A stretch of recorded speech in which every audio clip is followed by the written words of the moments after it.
Indonesia tanah airku, tanah tumpah darahku.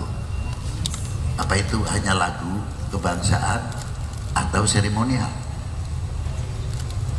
Ini perlu anak-anak kita dari sedini mungkin tolonglah diajari, karena kita sudah banyak kehilangan para pejuang.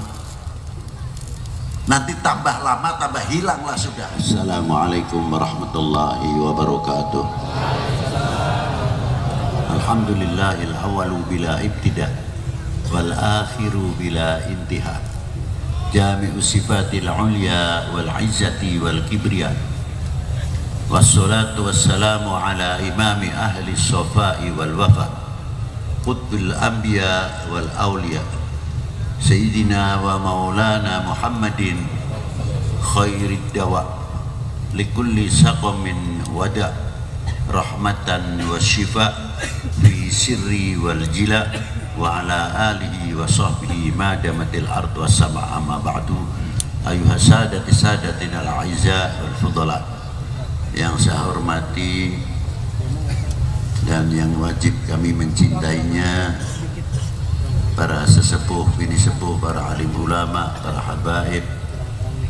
Maaf apabila saya tidak bisa menyebutkan satu persatu, khususan al-ah Habibana Ahmad Al-Habsyi, dan yang saya hormati bapak-bapak dari Forkominda, Bapak Bupati, Bapak Wali Kota atau yang mewakilinya, Bapak Dandim, Bapak Kapolres, bapak-bapak dari instansi pemerintahan sipil TNI Polri yang selalu kita banggakan, panitia penyelenggara dalam rangka Haul Al-Walid Habibana Ali bin Hashim bin Umar bin Taha bin Hasan bin Yahya, dan hadirin wal hadirat rahimakumullah. Mengenang, mengingat jasa seseorang memang tidaklah begitu mudah. Bagaimana don kita, prasangka kita pertama kali kepada para beliau.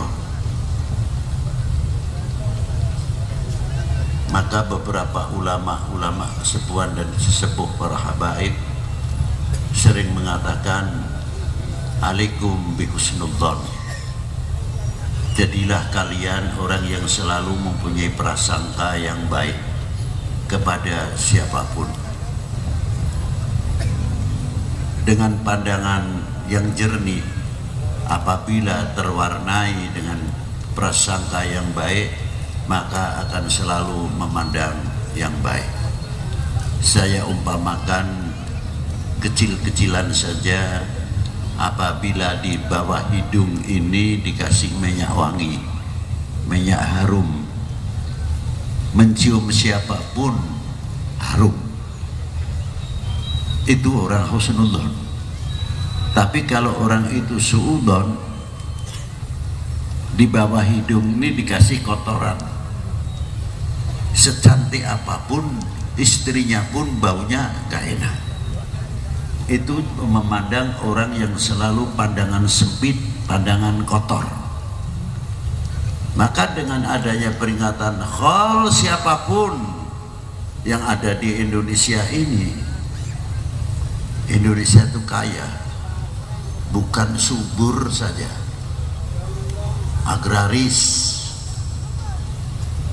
bukan maritim saja, tapi agraris juga maritim, kaya dengan aulia. Dari mulai Aceh sampai ke Lampung, Banten, sampai ke Demak, sampai ke Madura dan timur jauh, tidak bisa hitung jumlahnya yang ada di Indonesia ini. Belum yang menjadi tokoh-tokoh ulama, jamaahirul ulama, sangat luar biasa.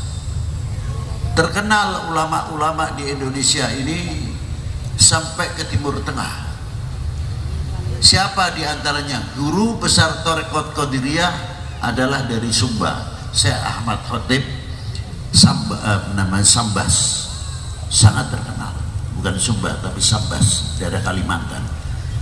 Muridnya beliau juga dari Timur Tengah sampai India. Rata-rata tarekat Qadiriyah khususnya sumbernya adalah Sayyidi Syekh Ahmad Khotib Sambas,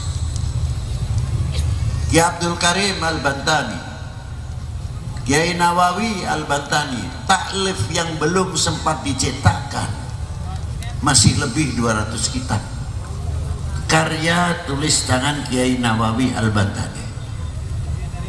Belum Kiai Bakir Jogja, Kiai Zainal Abidin Puduh, Kiai Muhammad Ilyas Sukaraja, Kiai Ahmad Abdul Hadi Girikusumo, Kiai Soleh Darat, Kiai Soleh Banten, Kiai Abdul Karim Banten. Banyak lagi yang kita ketahui ulama-ulama, jamaahirul ulama yang ada di Indonesia ini. Mestinya menjadi satu kebanggaan untuk umat Islam khususnya dan untuk bangsa ini. Ternyata kita mampu mencetak tokoh-tokoh, kader-kader, lopian-lopian yang akan menjadi cermin umat dan cermin anak bangsa ini. Tetapi apabila sudah hilang sejarahnya, kita mau ngomong apa? Mau menceritakan ini makam yang ziarah rame, terkadang di Kholi. Ketika kita tanya, ini manakibnya riwayat hidup, gimana Bib? Sisanya dengar cuma kiainya saja, Masya Allah ini orangnya. Tapi belajarnya dari mana, dari mana, nggak paham saya. Karena apa? Tidak tertulis, tidak terbiasakan tertulis. Coba, itu diantaranya. Belum lagi yang lain-lain, tokoh-tokoh ulama yang ada di Indonesia ini. Maka dari itu, dengan adanya hal peringatan untuk mengenang jasa para beliau, apakah beliau hanya cukup mengajar? Apakah beliau hanya cukup beribadah untuk dirinya sendiri? Tidak. Sudah diawali dari mulai zaman Aceh, Pasai, sampai ke Pulau Jawa. Berapa beliau-beliau yang menjadi tokoh-tokoh, contoh-contoh perjuangan, menjadi bapak negara. Satu contoh yang luar biasa, mempunyai kontribusi yang luar biasa, menelurkan tokoh-tokoh yang luar biasa seperti Diponegoro, Kiai Mojo, Sentot Perwiro Dirjo, Ibu Kartini, Cuk Nyadin, Tengku Marcek Ditiro, dan lain sebagainya. Sehingga tegaknya kembali Sang Saka Merah Putih, berkibar kembali. Jasa siapa? Jasa para ulama dan jasa sepuh-sepuh bangsa Indonesia ini. Sehingga kita mengenal merah putih. Apa di dalam kandungannya merah putih? Di antaranya ada 3 hal: harga diri bangsa, jati diri bangsa, kehormatan bangsa. Ada di dalam merah putih sekalipun tidak berhuruf. Tinggal sejauh mana kita memahami. Bukan untuk kultus kepada bendera, tidak. Di zaman Sayyidi Rasul Sallallahu Alaihi Wasallam, kalau di zaman Rasulullah adanya bendera simbol perang. Jadi kayak kalau sekarang benderanya tank sendiri, yang bagian meriam sendiri, infanteri sendiri. Di zaman Rasulullah sudah ada begitu. Di zaman itu pun dijaga setiap pembawa bendera 4 orang. Jangan sampai bendera itu jatuh ke tanah. Luar biasa. Kalau kepanah atau ketumbak salah satu penjaga yang bawa bendera, cepat diraih, jangan sampai ke tanah. Terus begitu dan bagi estafet. Padahal bukan bendera kebangsaan, tapi Nabi harga diri pada waktu itu dicontohi oleh para beliau-beliau.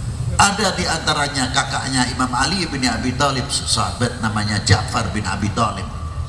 Kakinya sudah putus, tangannya sudah putus, berlumur darah, tapi sempat menjaga bendera tersebut dengan lehernya supaya tidak menyentuh tanah. Bagaimana bendera kebangsaan? Sejauh mana kita mempunyai kebanggaan? Maaf, bendera partai boleh banyak, tapi merah putih hanya satu. Betul tidak? Betul tidak? Merah putih cuma satu. Nah, tadi kita digugah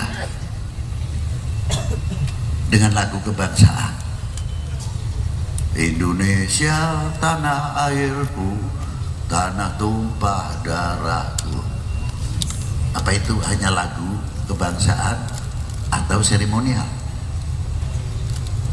Ini perlu anak-anak kita dari sedini mungkin tolonglah diajari, karena kita sudah banyak kehilangan para pejuang. Nanti tambah lama tambah hilanglah sudah. Cek sudah kepademan obor. Ini yang kita jaga, sangat khawatir sekali. Coba. Ternyata di dalam lagu kebangsaan mempunyai kandungan ikrar, bukan sekadar nyanyian atau lagu kebangsaan. Minta dibuktikan sebagai pengakuan selaku kita mengaku Indonesia tanah airku. Apakah dalam lagu, apakah dalam kehidupan kita mempunyai kefanatikan selaku anak bangsa Indonesia yang tidak mudah tergoyahkan dan merasa handar beni, merasa memiliki kepada republik ini, bukan sekadar memiliki bentuknya dari Sabang sampai Merauke saja, tapi apa yang ada di Indonesia ini, dari buah-buahan, dari pertanian dan lain sebagainya. Sejauh mana kita merasa memiliki apa yang ada? Kalau mampu kita merasa memiliki dan menghargai, insya Allah untuk ekonomi di Indonesia tidak lama tertanggulangi. Karena apa? Kami telah mengucapkan Indonesia tanah airku. Apa yang ada di dalam Indonesia milikku. Ekonomi milik kita semuanya, pertanian milik kita semuanya. Semangat akan menanamkan di dalam dunia pertanian dan dalam dunia ekonomi, karena untuk menunjukkan Indonesia tanah airku, bukan pepesan kosong.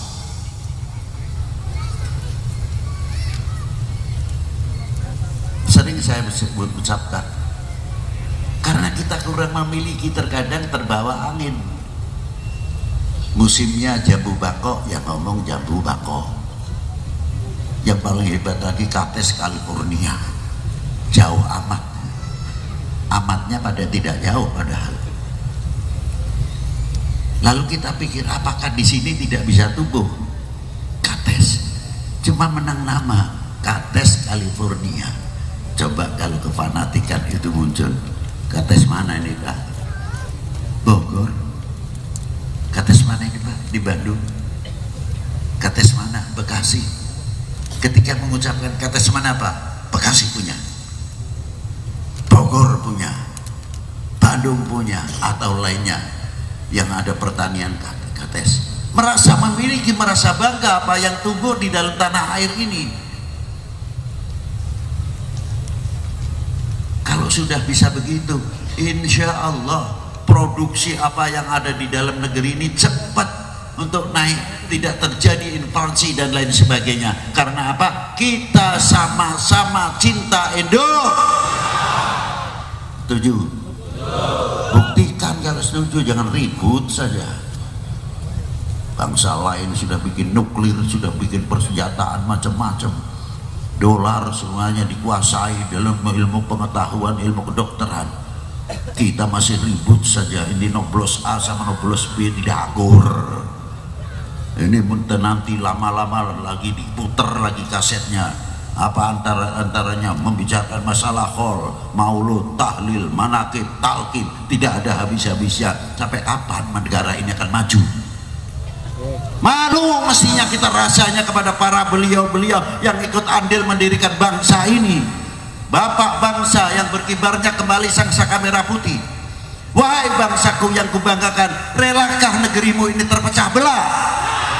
Jawab yang keras. Tolong buktikan kalau tidak.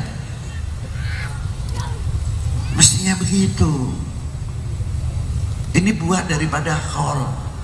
Coba sejarahnya Pak Dirman, ya tahunya Jenderal Sudirman, tapi generasi kita lebih lanjut tahunya ya Pak Jenderal pejuang nasional. Diponegoro sama, Sentot sama, Gatot Subroto sama, belum lain-lainnya. Hanya sebatas itu. Nah, nanti generasi yang akan datang saya berpikir kemana ini? Kalau sudah ke Parmanobor tidak tahu sejarah nenek moyangnya, tidak mengetahui siapa beliau-beliau itu. Coba Habib Lutfi tidak bakal bosan akan menyebutkan, akan mengangkat Indonesia untuk tanah air ini. Kiai-kiai yang membicarakan masalah agama sudah banyak, tapi melenturnya kecintaan kepada Rasulullah SAW, melenturnya kecintaannya kepada para ulama, melenturnya kecintaannya kepada ahli bait Nabi SAW, melenturnya kepada tokoh-tokoh bangsa ini mulai melenturnya nasionalisme, merasa memiliki kepada republik ini semakin melentur, semakin melentur. Apa jadinya kalau semakin melentur? Tanggung jawab siapa itu? Tanggung jawab kita bersama. Tidak bisa akan menyalahkan A atau B. Ayo kita bangkit, ayo kita bangun. Kesadaran kita tingkatkan. Sudah bukan waktunya untuk memikirkan pecah belah. Bukan waktunya lagi. Itulah yang diharapkan para pejabat, leluhur kita dalam membangun bangsa ini. Ma'asyiral muslimin rahimakumullah. Coba kalau kita lihat bagaimana perjuangan para pendahulu. Mungkin di Betawi saya kurang paham. Kalau bikin rumah,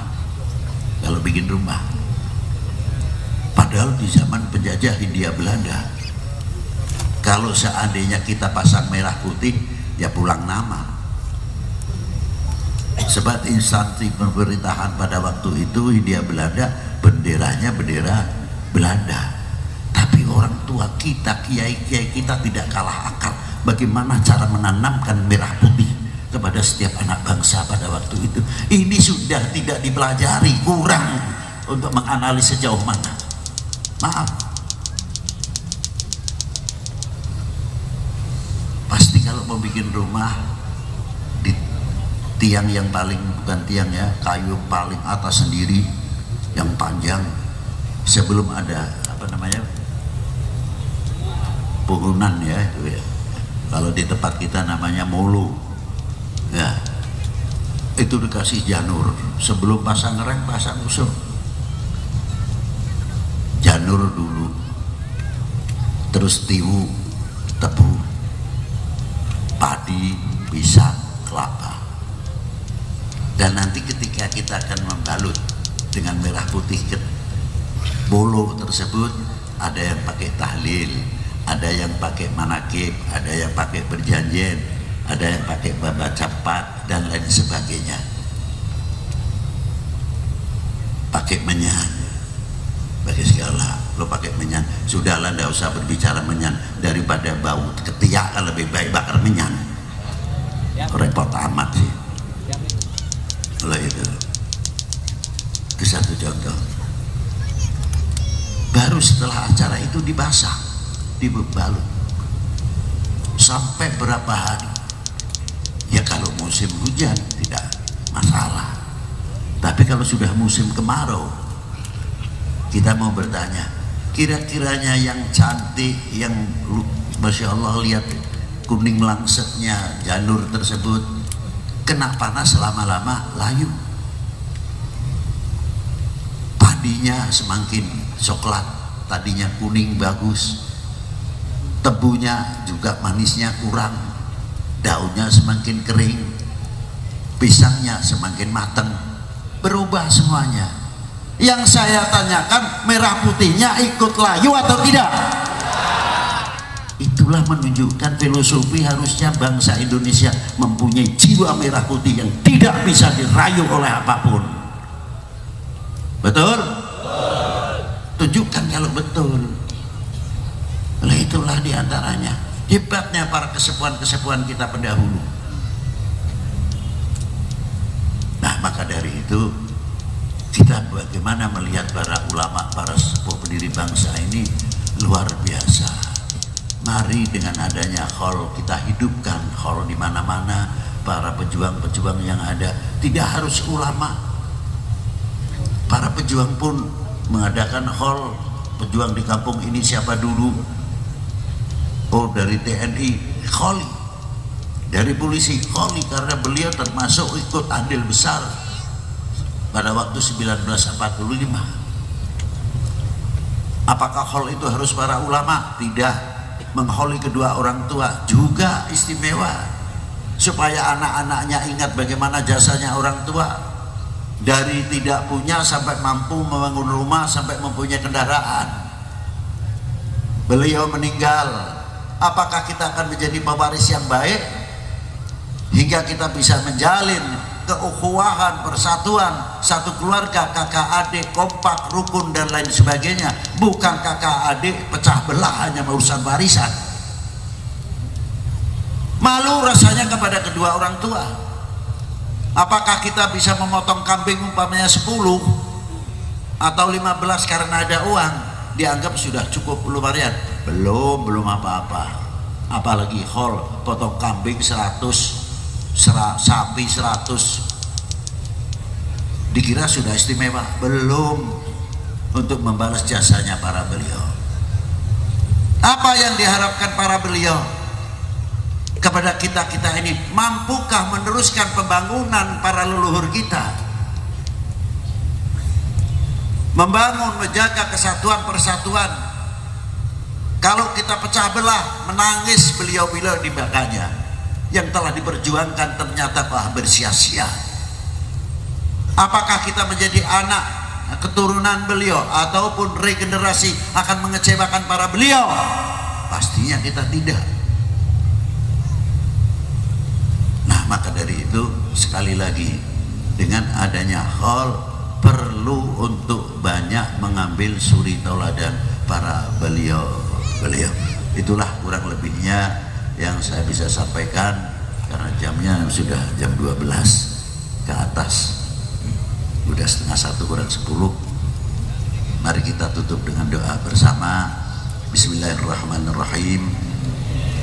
Ila hadrat Nabi Mustafa Sayyidina Maulana Muhammadin sallallahu alaihi wasallam wa ila hadrati Syekhina Ustadzina Mursidina Sayyidi Maulana Syarif Hidayatullah wa Maulana Hasanuddin Al-Bantani wa Maulana Yusuf Kaging Tirtayasa wa Syekh Maulana Mansur Cikaduan wa Sayyidi Syekh Muhammad Nabawi Syekh Abdul Karim wa Sayyidi Syekh Saleh Ma'mun wa ila hadrati Sayyidina Habib Husain bin Bakar Al-Haidrus wa Syekh Abdul Qadir wa Syekh Abdul Qadir wa Sayyidi Syekh Tahir wa Habib Uthman bin Abdullah bin Aqil bin Yahya wal Habib Muhammad bin Aqil wal Habib Muhsin bin Al-Attas wal Habib Abdullah bin Muhsin Al-Attas wal Habib Salim bin Jindan wal Habib Ahmad bin Jindan wal Habib Zain Al-Idrus wal Habib Ahmad bin Haddad wal Habib Ali bin Abdurrahman Al-Habsi Kuitang wal Habib Abdurrahman Al-Habsi Kuitang Cikini wa ila hadrati Syekh Nasna Sayyidi Syekh Idimyati wa Sayyidi Syekh bagi Bakri itu bagus Bakri itu bagi Balak wa usulihim wa furuhim. Al-Fatihah.